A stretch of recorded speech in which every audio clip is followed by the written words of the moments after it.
Do do do do do do. Joe and Mr. Greg! In this video, I'm going to show you how you can make one of these. Or one of these. It's a really easy trick. It involves pencil, paper, and crayon. And a whole lot of imagination. Let's get started. Hey, on this paper, there doesn't seem to be anything about it that's special until you open it up. Inside of there, I took and blended some color. I went from black into purple and blue, and then into a color called red-violet, and then back into purple. To show you how I did it, all I did was blend my colors right over top of each other, and the result ends up in something very unique. This is not the art project, but this is how you get started making the art project. Some art projects require multiple steps or more than one stage.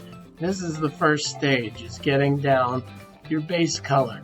Once you have your base color figured out, you're going to fold your paper back up and grab a pencil.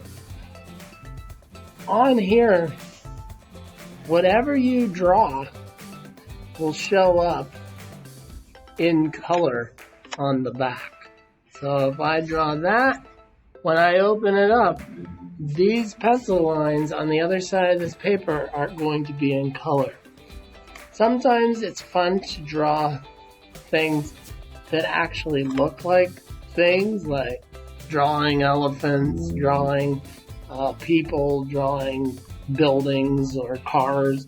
But for this design, I'm just going to do a bunch of patterns. You can decide what you want to put in yours.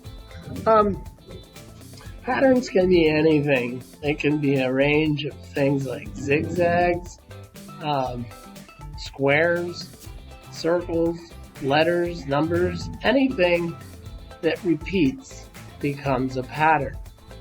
Okay?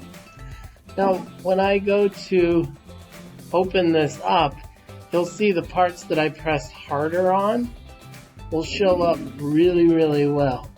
And the parts that I press softly on won't show up very good. So that line that I just drew will show up really, really well. Let's open it up and see what I'm talking about. There you go. Now that is in the same colors as the blacks and purples and blues that I have. So the more details I add, and you guys are gonna come up with your own pattern. You don't have to do zigzags with straight lines. This is just a pattern that I'm coming up with as I go. You guys can make your name, or a picture of yourself, or a picture of your favorite dog or cat.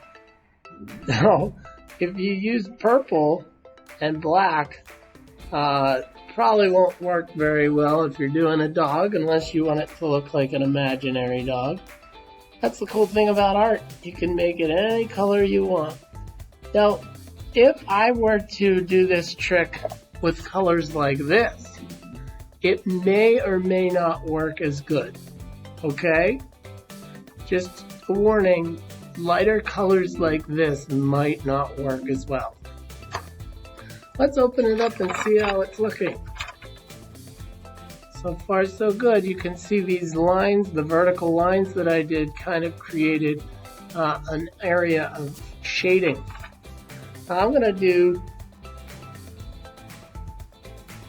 more details down here using different size shapes and different line thicknesses so that I can really get that purple and black and blue to show up on my final design. Looking like it's coming together. Again, it's your choice what you decide to make. I just decided to make mine an abstract artwork.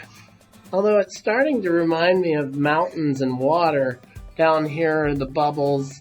Maybe these, I guess I could turn them into things like, maybe these are pine trees. Let's see how well those work. Sometimes you gotta try more than once to get it right. Sometimes you'll draw something and then realize it wasn't as good as you thought it would be when you open it up. So, let's see. And that looks pretty cool with those trees. Yeah. I mean, again, this is an artwork that's up to you. How you do it is your choice. If you don't want to use purples and blues, that's fine. You can use any colors you decide. Okay, so that's crayon transfer. Let me show you some other examples. Here's one with a real simple smile. Here's the drawing itself, and here's what happens. Here's another one with some trees. When I open it up, you can see the trees here are more of a pink. It's because I used a pink in the middle. Now, one thing I did say is putting words on it. If you decided to put words on it, you're going to want to write them backwards because they will get flipped. See, these words are in front, or they're going the right way now, but before they were backwards. Here's another pretty cool example. And it goes from blue to purple to magenta to yellow orange, back to magenta, back to purple. And there's the design that happened because of that. Here's what happens if you use colors like yellow. It doesn't really show up too well, but there are a lot of different ways you can do it, and I think you guys will have a lot of fun trying out this pretty cool trick. It's crayon transfer. All you need is a piece of regular paper and pencil. And by the way, all of these colored papers are just printer paper as well. Very thin, smooth paper. You don't want to do it on construction paper or anything like that. It probably won't work very well. Okay, enjoy. I'll see you on the next video.